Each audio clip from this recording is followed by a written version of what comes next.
അപ്പോൾ ഞാനിതിൽ ഒരു പെയിൻറ് ചെയ്യാൻ പോണത് ഇത് ചോക്ക് പെയിൻ്റ് ആണ്. അപ്പോൾ ഇത് നമ്മൾക്ക് ചോക്ക് പെയിൻ്റ് അല്ലെങ്കിൽ ഫാബ്രിക് ആക്രിലിക് നിങ്ങൾക്ക് എന്തെങ്കിലും യൂസ് ചെയ്യാം. പക്ഷേ ചോക്ക് പെയിൻറ്റിന് കുറച്ച് നല്ലൊരു ഫിനിഷിംഗ് ഉണ്ട്. കുറച്ച് ഡാർക്ക് കളറാണ് ഞാൻ കൊടുക്കാൻ പോകുന്നത്.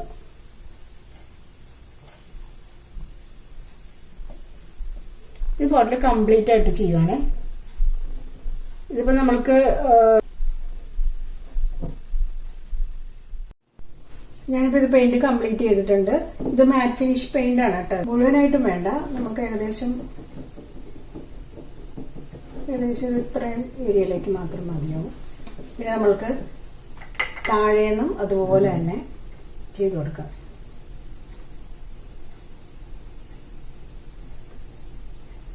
നമുക്ക് റൗണ്ട് ചുറ്റും ചെയ്ത് കൊടുക്കാനുണ്ട്. ഞാൻ ജസ്റ്റ് ഇതിങ്ങനെ താഴെയും ചെയ്ത് കാണിച്ചതേ ഉള്ളൂ.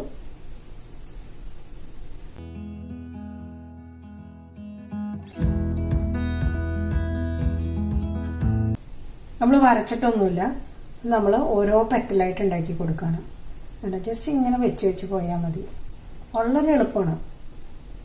ഇത് ആദ്യം ഒന്ന് കുറച്ച് വേണമെങ്കിൽ ഒരു പേപ്പറിൽ ചെയ്ത് നോക്കിയിട്ട് ഇതിലേക്ക് ചെയ്താലും മതി. ജസ്റ്റ് ഇങ്ങനെ വെച്ച് കൊടുത്താൽ മതി. ഇതുപോലെ കുറേ ഫ്ലവേഴ്സ് നമുക്ക് ഇങ്ങനെ ചെയ്ത് കൊടുക്കാം അടുപ്പിച്ചടുപ്പിച്ച്. നമ്മൾ അത്രേ ചെയ്യുന്നുള്ളൂ, വേറെ ഒന്നും ഒരു വർക്കും നമ്മൾ ഇതിലേക്ക് ചെയ്യുന്നില്ല.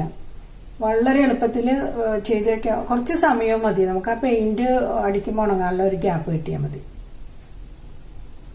ഇതിപ്പോൾ ബ്രഷിലനുസരിച്ച് പെറ്റലിന് കുറച്ച് വ്യത്യാസം ഉണ്ടാവുന്നല്ലാണ്ട്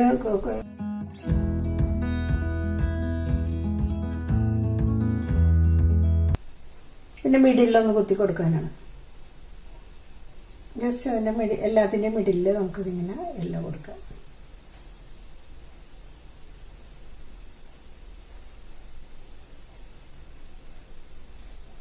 ഇതിപ്പോൾ വളരെ യെല്ലോ കൊടുത്തുകൊണ്ടിരിക്കുകയാണ് കേട്ടോ. അപ്പോൾ കുറച്ചും കൂടെ ഭംഗിയുണ്ടാവും. നമ്മൾക്കിങ്ങനെ മിഡിലായിട്ട് ഇങ്ങനെ കൊടുത്തുകൊണ്ടിരിക്കുക. പിന്നെ ബ്രഷ് തിന്നാക്കിയിട്ട് നമുക്ക് ഇതിൻ്റെ ഗ്യാപ്പിൽ നമുക്ക് ഓരോ ലൈൻസ് ചുമ്മാ കൊടുക്കാം. നമുക്ക് ആ ഗ്യാപ്പ് ഒന്ന് ഫില്ലാവാൻ വേണ്ടിയിട്ടാണ്. വളരെ തിന്നായിട്ട് കൊടുത്താൽ മതി.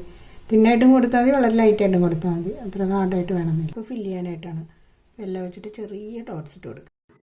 ഇപ്പോൾ പെയിൻ്റൊക്കെ നന്നായിട്ട് ഉണങ്ങിയിട്ടുണ്ട്. ഇനി നമുക്ക് അതിലേക്ക് വാർണിഷ് അടിച്ചു കൊടുക്കാം.